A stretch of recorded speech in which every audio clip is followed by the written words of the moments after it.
Simile पाल काई चटनी को geo tag मिला है।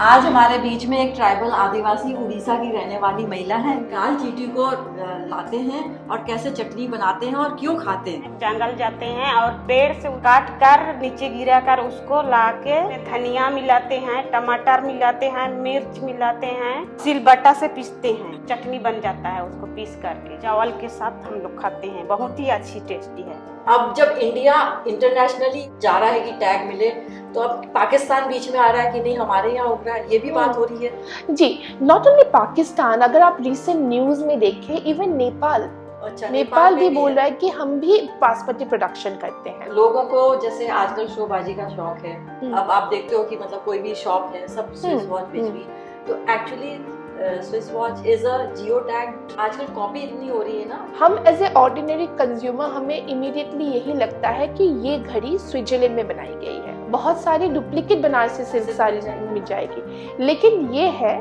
कि अगर जीआई के ओनर्स ऑफ बनारसी सिल्क चाहें और GI users of Banarasi silk चाहें, तो वो इन ट्रेडर्स, इन शॉपकीपर्स के अगेंस्ट केस फाइल कर सकती है, जो जिसकी अवेयरनेस हमारी कंट्री में नहीं है।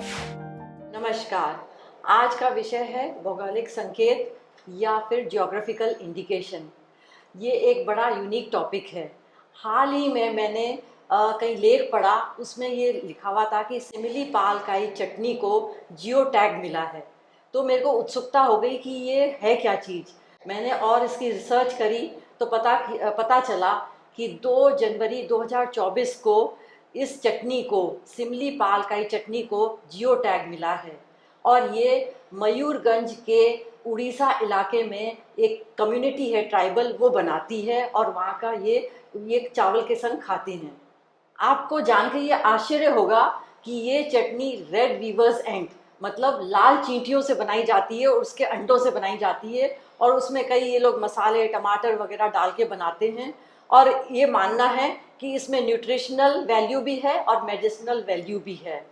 तो ये मतलब ये ट्राइबल कम्युनिटी को एक प्रोटेक्ट करने के लिए जियो टैग दिया है। एक ट्राइबल वुमेन है, उससे जानना चाहूँगी, वो उसी क्षेत्र की है, उड़ीसा क्षेत्र की है, और मैं उससे जानना चाहूँगी कि ये चटनी का ये प्रयोग क्यों करते हैं। आज हमारे बीच में एक ट्राइबल आदिवासी उड़ीसा की रहने वाली महिला है, इनका नाम विनीता है। मैंने जब इनसे पूछा कि सिमली पाल काई चटनी खाते हैं, तो बोले कि हाँ हम खाते हैं। तो आज अब इनसे जानेंगे कि वो कैसे लाल चींटी को लाते हैं और कैसे चटनी बनाते हैं और क्यों खाते हैं। जब खाने का मन करता है, चाहे टाइम मिलता है, तो हम लोग जंगल जाते हैं और पेड़ से उसको काट कर नीचे गिरा कर उसको लाके धूप में सूप में इथी करके धूप में इथी करके वो मर जाते हैं। तो उसमें धनिया मिलाते हैं, टमाटर मिलाते हैं, मिर्च मिलाते हैं, लहसुन मिलाते हैं और उसमें अदरक भी मिलाते हैं, सिलबट्टा से पीसते हैं और चटनी बन जाता है। उसको पीस करके चावल के साथ हम लोग खाते हैं, बहुत ही अच्छी टेस्टी है। टेस्टी है। हाँ, टेस्टी और क्यों खाते हो? क्योंकि सब्जी फल नहीं है क्या आपके उधर?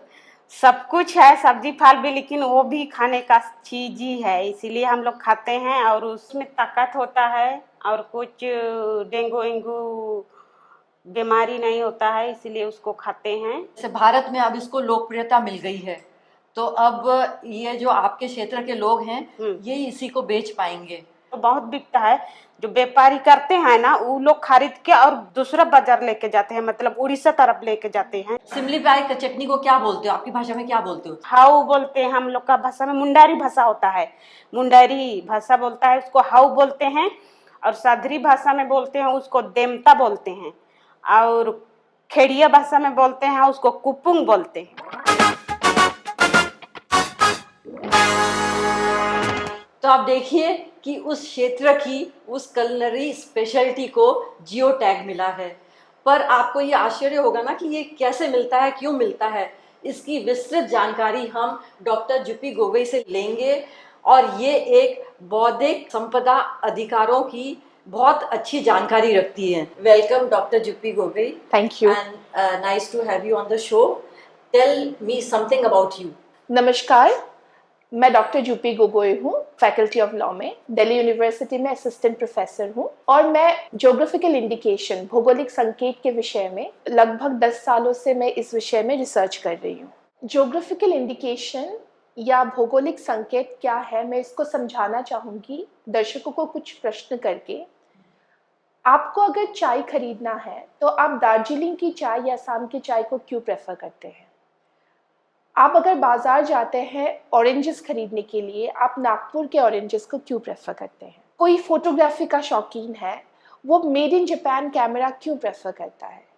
इसका एक ही आंसर है कि हम कुछ प्रोडक्ट्स को, क्योंकि वो एक पर्टिकुलर ज्योग्राफिकल ओरिजिन में मैन्युफैक्चर या प्रोड्यूस हुआ है, हम उस पर पर्टिकुलर क्वालिटी अटैच करते हैं कि वो इस जगह से ओरिजिनेट करता है, उसका एक पर्टिकुलर क्वालिटी होगा, एक उसकी वो जैसे स्पेशलिटी आप होगा। कहते हैं कि गुणवत्ता और प्रतिष्ठा उसमें शामिल होती है। जी बिल्कुल।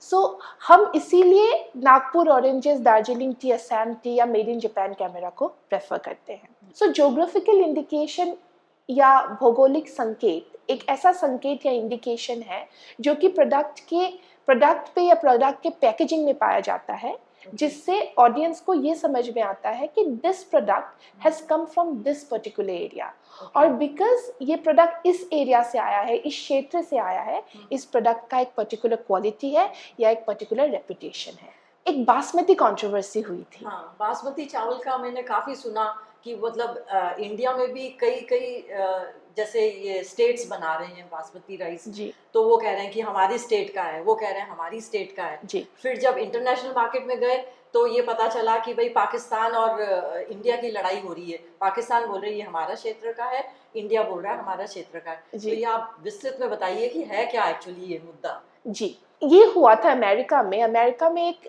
राइस कंपनी थी, राइस मैन्युफैक्चरिंग कंपनी, जिसका नाम था राइस टेक कॉर्पोरेशन। ओके तो इन्होंने एक पेटेंट फाइल किया था। They file for a patent registration of basmati. Okay अब जब वो न्यूज़ में आया कि there is a American company जिन्होंने पेटेंट रजिस्ट्रेशन ऑफ बासमती के लिए फाइल किया है, बहुत कंट्रोवर्सी हो गई। इंडिया में बहुत ह्यू एंड क्राई हुआ, और फिर इंडियन गवर्नमेंट ने इसको अपोज किया। Okay to a certain extent India successful रहा इस पेटेंट को रोकने में, बट उस दौरान, उस पेटेंट एप्लीकेशन के दौरान और जब हियरिंग्स वगैरह हुए, इंडियन गवर्नमेंट ने रियलाइज किया कि क्योंकि बासमती हमारे कंट्री में ही प्रोटेक्टेड नहीं है एज ए जीआई, क्योंकि हमारे कंट्री में जीआई का लॉ नहीं है, सो ये एक बड़ा सेटबैक हो गया इंडिया के लिए उस स्टेज पे। सो ये दो कारण हैं जिसकी वजह से जीआई लॉ या जीआई एक्ट को लाया गया। तो अब क्या है, अब ये बासमती राइस जो हो रही है ये तो 4-5 स्टेट्स में हो रही है,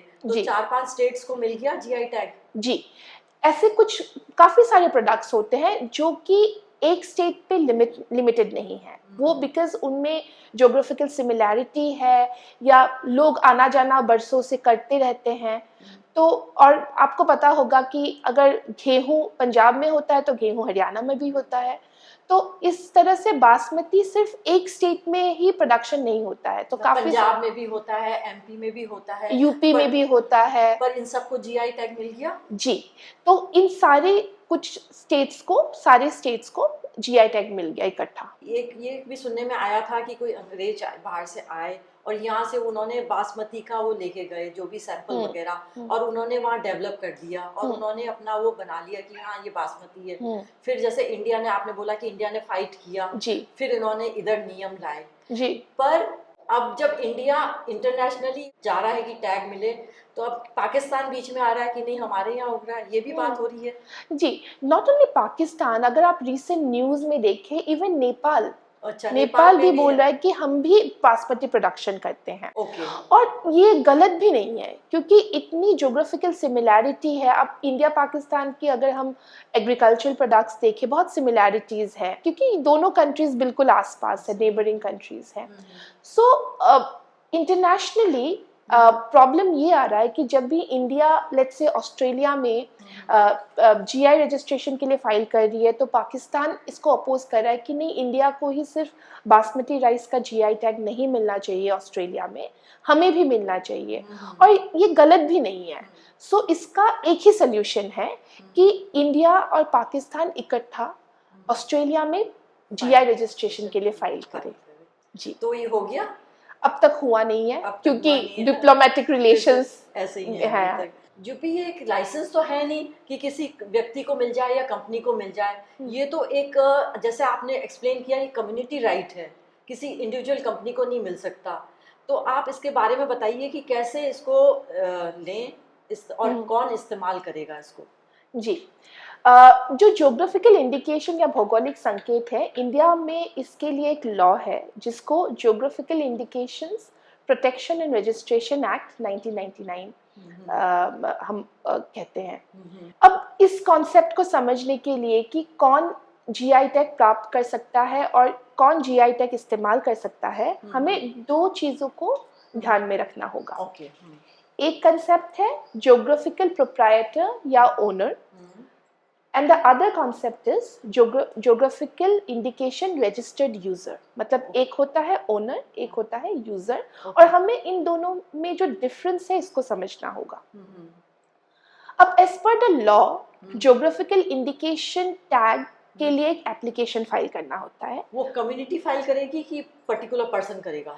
हाँ, as per the law there are three kinds of applicants. एक तो ये है कि कोई एसोसिएशन है प्रोड्यूसर्स का, लेट्स से एक फार्मर्स एसोसिएशन है, वो फाइल कर सकती है। अब एक क्षेत्र में एक यूथ एसोसिएशन है, अच्छा, युवाओं का एसोसिएशन, वो भी फाइल कर सकती है। ओके। और कोई ऑर्गेनाइजेशन या अथॉरिटी एस्टैब्लिश बाय लॉ है, फॉर एग्जांपल एक एनजीओ है, एक गवर्नमेंटल डिपार्टमेंट है, ये भी जीआई टैग के लिए एप्लीकेशन फाइल कर सकते हैं। लेकिन अब मान लीजिए कि इंडिया में एक क्षेत्र में ब्लैक राइस वैरायटी होता है, ब्लैक राइस वैरायटी। अब मान लीजिए कि उस ब्लैक राइस वैरायटी के 200 किसान हैं। अब उनको लग रहा है कि हमें जीआई टैग की जरूरत है क्योंकि हमारा प्रोडक्ट बहुत ही अच्छा है और आगे जाके मार्केट में काफी प्रॉफिट हम कर सकते हैं। अच्छा। तो 200 में से 20 किसानों का एक एसोसिएशन है। अच्छा। 180 इसमें पार्ट नहीं है, सिर्फ 20 जने पार्ट है इस एसोसिएशन के। सो ये एसोसिएशन भी इस जीआई टैग के लिए अप्लाई कर सकता है। लेकिन इनको एप्लीकेशन में ये बोलना होगा कि हम सिर्फ 20 लोगों के हित के लिए काम नहीं करेंगे, हम 200 किसानों के हित के लिए काम करेंगे।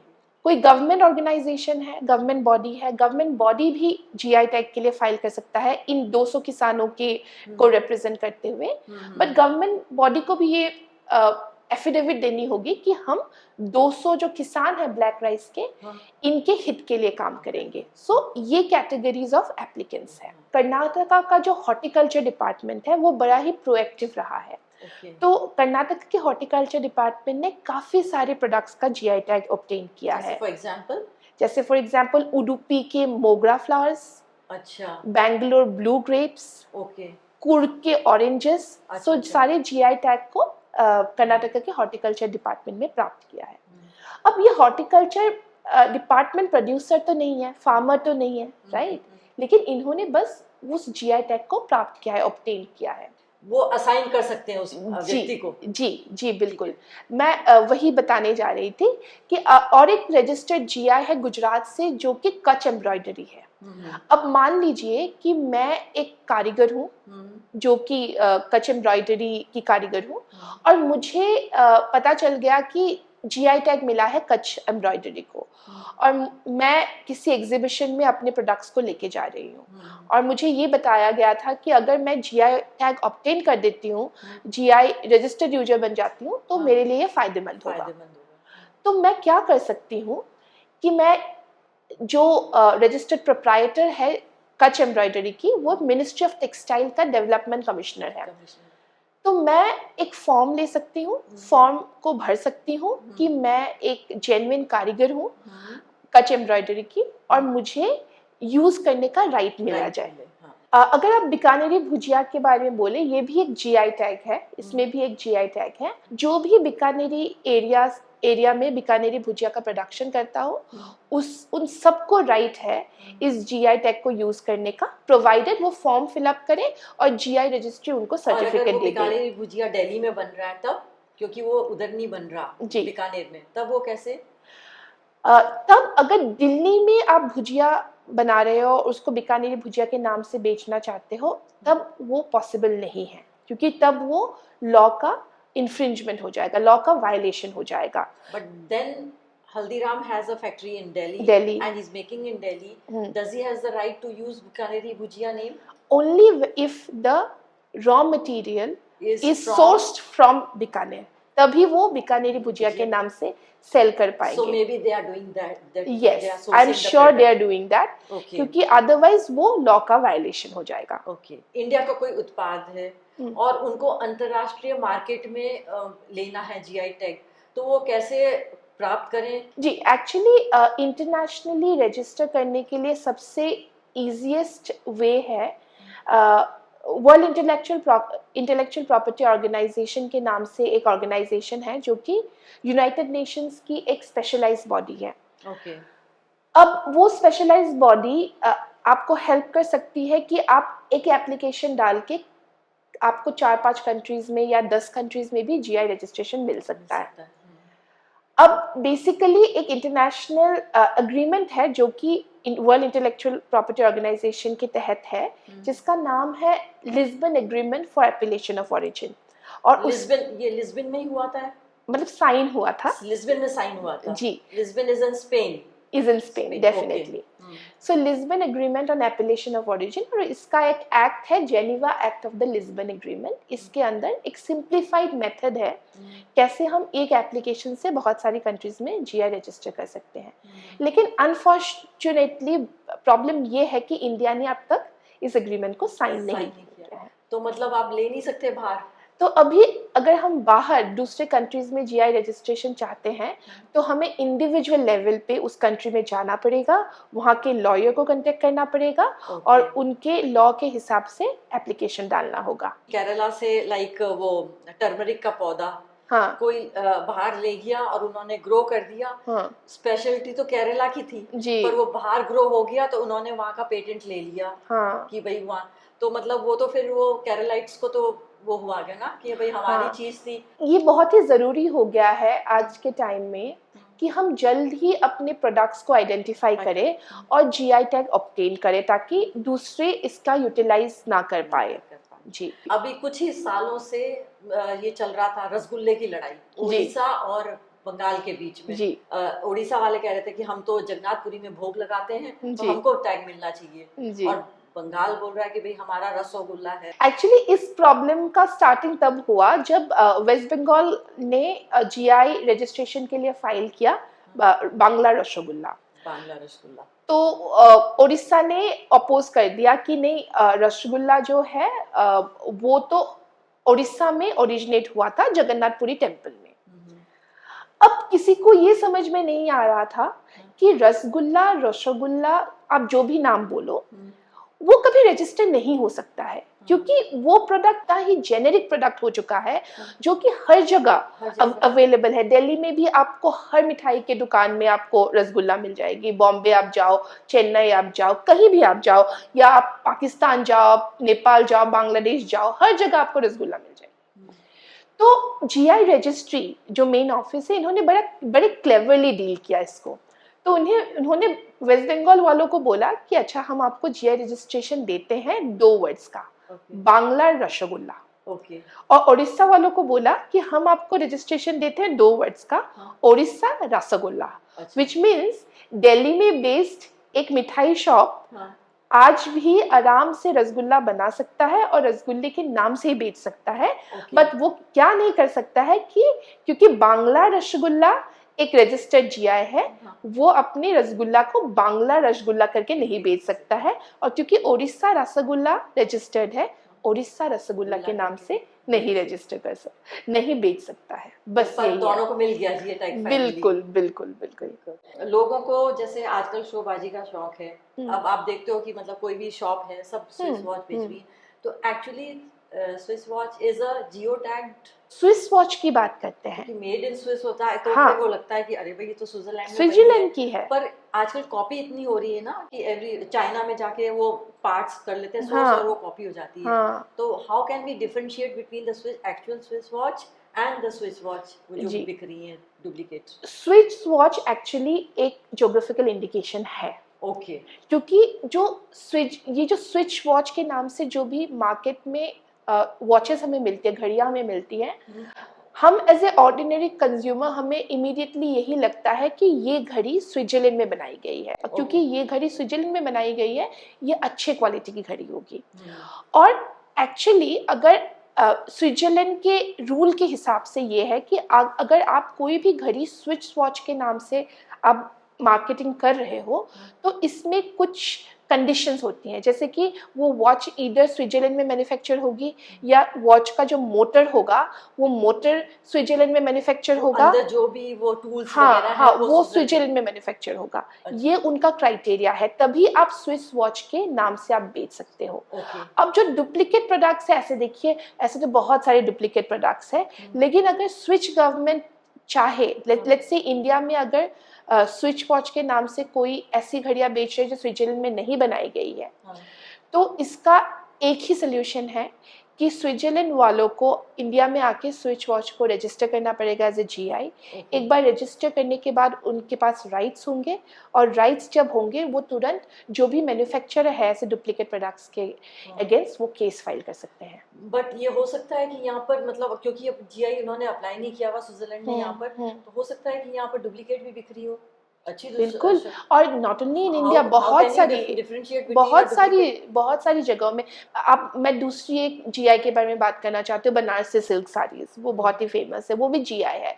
लेकिन आपको मार्केट में बहुत सारी डुप्लीकेट बनारसी सिल्क साड़ीज मिल जाएगी, लेकिन ये है कि अगर जीआई के ओनर्स ऑफ बनारसी सिल्क चाहे और GI users of Banarasi silk चाहे तो वो इन ट्रेडर्स, इन शॉपकीपर्स के अगेंस्ट केस फाइल कर सकती है, जो जिसकी अवेयरनेस हमारी कंट्री में नहीं है कि आप अगर जीआई टैग को बिना परमिशन यूज करते हो आपके अगेंस्ट लीगल एक्शन लिया जा सकता है। तो देखिए, आप अगर आप बनारसी साड़ी खरीदने भी जा रहे हैं, अच्छी शॉप में भी खरीदने जा रहे हैं, तो हो सकता है कि वो एक्चुअल बनारसी साड़ी ना हो। हाँ, तो आपको ये ध्यान में रखना होगा कि इसमें जीआई टैग होना चाहिए। जीआई टैग, अगर जीआई टैग उस साड़ी में है तो आपका ये गारंटी है कि ये जेन्युइन बनारसी सिल्क साड़ी है। So if a person is selling a Swiss watch in India, तो आपको ये लेना पड़ेगा कि ये जीआई टैग है कि नहीं है। इसे देखिए, बात यह है कि हमें जब जीआई टैग स्विट्जरलैंड का दिखेगा स्विस वॉच का, तो हम तो ऑर्डिनरी कंज्यूमर्स हैं, हम तो यही बिलीव करेंगे कि हम इतना अगर पैसा दे रहे हैं तो हमें जेन्युइन प्रोडक्ट ही मिल रहा है। लेकिन अगर हमें डुप्लीकेट प्रोडक्ट मिल रहा है तो we'll feel very disappointed। तो अगर हमने तब स्विच कंपनी को या हमने कोई मतलब somehow we make it known to everybody कि डुप्लीकेट प्रोडक्ट्स बाजार में मिल रहा है स्विस वॉच के नाम पे, तब जो प्रोप्राइटर्स या ओनर्स है स्विच वॉच के जो कि स्विट्जरलैंड बेस्ड है उनको लीगल एक्शन लेना पड़ेगा। Louis Vuitton is not a GI, Louis Vuitton is a trademark. उन्होंने अपना ट्रेडमार्क बना दिया, प्रोडक्ट भली वो जीआई टैग का कहीं से भी ले लिया, कुछ भी ले लिया, हाँ, but he is a trademark. It's a trademark. मतलब हम जब लुई विटॉन की बैग खरीदते हैं, आप जब लुई विटॉन की बैग खरीदते हैं, आपको ये श्योरिटी रहता है क्योंकि ये लुई विटॉन का ब्रांड है, आपको लगता है कि इसकी लेदर क्वालिटी बहुत अच्छी है, तो इसकी लेदर क्वालिटी बहुत अच्छी है, और आपने लेट्स से सुना है कि ये क्रोकोडाइल लेदर से बनाया जाता है, तो ये जो ट्रेडमार्क है वो उसकी आपको गारंटी देता है कि it's a genuine good quality leather, but it is not, as far as my knowledge goes, it is not a GI. And what about this alcohol, various alcohols and Scotch whisky वगैरह, ये trademark होती हैं? मतलब even if like we are consuming Scotch whiskey in India, so do they have Scottish GI tag? नहीं, Scotch whiskey is a very important GI। अच्छा, ये बहुत ही important geographical indication है, क्योंकि वो geographical indication है, अगर वो इंडिया में बिक रही है तो वो महंगी होगी क्योंकि जीआई टैग है, लोकप्रियता उसकी इतनी बढ़ गई है और उस टैग की वजह से। और जो स्कॉच विस्की है वो एक बहुत ही प्रीमियम प्रोडक्ट है स्कॉटलैंड का, it's a major source of revenue. तो स्कॉच विस्की को इसी because it's so important for them, तो स्कॉटलैंड वालों ने इंडिया में भी इसके लिए जीआई रजिस्ट्रेशन फाइल किया है, और स्कॉच विस्की इंडिया में भी एक रजिस्टर्ड जीआई है। और इन्होंने केस भी फाइल किया है इंडियन डिस्टिलरी कंपनीज के अगेंस्ट कि आप अपने विस्की को स्कॉच विस्की के नाम से नहीं बेच सकते हो। एक्चुअली बहुत सारी अल्कोहल बेवरेजेस है जो कि फेमस जीआईज है, जैसे champagne is a very famous alcohol, champagne is from France, और अगर हम इंडिया की बात करें, गोवा का जो फेनी है, so it has GI tag. तो आप जो पेरू की बात कर रहे थे, तो पेरू और उनकी जो एक नेबरिंग कंट्री है Chile, both South American countries, so इनके बीच में इंडिया में भी हुई है और बाहर की कंट्रीज में भी काफ़ी फाइट हुई है। जैसे रसगुल्ला का फाइट हुआ है, उनके बीच में हमेशा से ये फाइट रही है कि पिस्को, जो कि उनका फेमस अल्कोहलिक प्रोडक्ट है, वो हमारा है। इंडिया में भी जब पेरू ने फाइल किया पिस्को रजिस्ट्रेशन के लिए एज ए GI, तो चिली ने इमीडिएटली ऑब्जेक्शन फाइल किया, नहीं पिस्को तो हमारा है। तो वो फाइट GI टैग अभी के लिए तो even Chile has got a GI tag called Chilean pisco, और पेरू वालों को भी अब तक खुश रखा है कि पेरुवियन पिस्को के नाम से। बट अभी भी कंट्रोवर्सी चल रही है, क्योंकि पेरू वालों को इससे थोड़ी सी प्रॉब्लम है कि उनके GI टैग पेरुवियन पिस्को को मिला है। उनको लगता है कि नहीं, हमें पिस्को वर्ड पे GI टैग चाहिए, और चिली वालों को प्रॉब्लम है कि नहीं, पिस्को वर्ड पे आप GI टैग कैसे ले सकते हो, पिस्को तो हमारा है। तो फाइट अभी भी कंटिन्यू है, और ये कंट्रोवर्सी जो पिस्को को लेकर है पेरू और चिली के बीच में, इंडिया में अभी भी चल रही है। तो आप है ना लोगों को क्या कहना चाहेंगे कि ये GI टैग मिलने से क्या प्रोडक्ट की लोकप्रियता बढ़ जाती है, या मतलब एक कम्युनिटी को प्रोटेक्शन मिलता है? संक्षिप्त में आप है ना प्लीज ऑडियंस को बता दीजिए। GI रजिस्ट्रेशन बहुत ही इम्पोर्टेंट है, क्योंकि GI प्रोडक्ट होता है एक प्रीमियम प्रोडक्ट, और जो प्रोड्यूसर्स है इस प्रोडक्ट के, जो कि अधिकतर फार्मर्स होते हैं, जब भी हम एग्रीकल्चरल प्रोडक्ट की बात करें, या कारीगर या आर्टिसंस होते हैं जब हम हैंडीक्राफ्ट प्रोडक्ट्स की बात करें, GI प्रोडक्ट की रजिस्ट्रेशन की वजह से उस प्रोडक्ट को पॉपुलैरिटी मिलती है। पॉपुलैरिटी तो मिलती है, लेकिन कभी कभी इंडिया में ये भी देखा जाता है कि हम उस पॉपुलैरिटी को ना हार्नेस नहीं कर पाते हैं, हम यूटिलाइज नहीं कर पाते हैं प्रॉपर्ली। इसके लिए बहुत सारी चीज़ों की ज़रूरत है, जैसे फंडिंग की ज़रूरत है, क्योंकि ब्रांड बिल्डिंग करनी पड़ेगी। अब जैसे चेरी टोमेटोज है, लोग बाहर से हमेशा इंपोर्ट करते थे। चेरी टोमेटोज तो नॉर्थ ईस्ट इंडिया में ऐसे ही उगता था, वो कोई जानता नहीं है। अब जैसे असम, जो कि मेरा होम स्टेट है, उसमें हमारी एक बहुत ही यूनिक लेमन वैरायटी है, जिसको हम काजी नींबू बोलते हैं। बहुत ही आम की तरह एक बहुत बड़ी लेमन है। It can be such A important export product और अ पॉपुलर लेमन, लेकिन इसकी पॉपुलैरिटी नहीं है। अब इसकी पॉपुलैरिटी के लिए इसको एडवर्टाइज करना पड़ेगा, ब्रांड बिल्डिंग करना पड़ेगा, पैसा चाहिए, और पुअर फार्मर्स के पास इतने पैसे नहीं होते। सो गवर्नमेंट इंटरवेंशन इस पे बहुत ज़रूरी आ जाता है। जब GI रजिस्ट्रेशन के बाद जो इसका ओनर है और गवर्नमेंट है, इस प्रोडक्ट की पॉपुलैरिटी को बढ़ाएगा, ब्रांड बिल्डिंग को बढ़ाएगा, और इस प्रोडक्ट को डोमेस्टिक मार्केट और इंटरनेशनल मार्केट में हम ला सकते हैं, तभी ये GI एक्ट और GI प्रोडक्ट हम इसको सक्सेसफुल बना सकते हैं। जैसे अभी जैसे खापली गेहूं, व्हीट आटा, ये बहुत चल रहा है, क्योंकि इसमें बहुत कम ग्लूटेन होता है और ये महाराष्ट्र में होता है।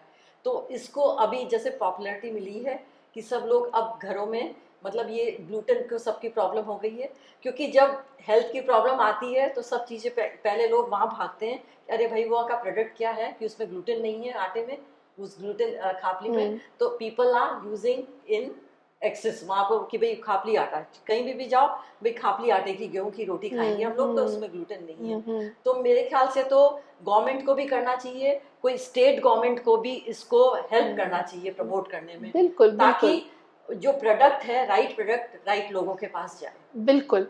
और ये गवर्नमेंट के हेल्प के और एड के बिना GI एक्ट को सक्सेसफुल करना बहुत डिफिकल्ट है। Thank you GP, thank you so much. आपने इतनी सारी जानकारी दी, उसके लिए बहुत बहुत धन्यवाद। Thank you. धन्यवाद।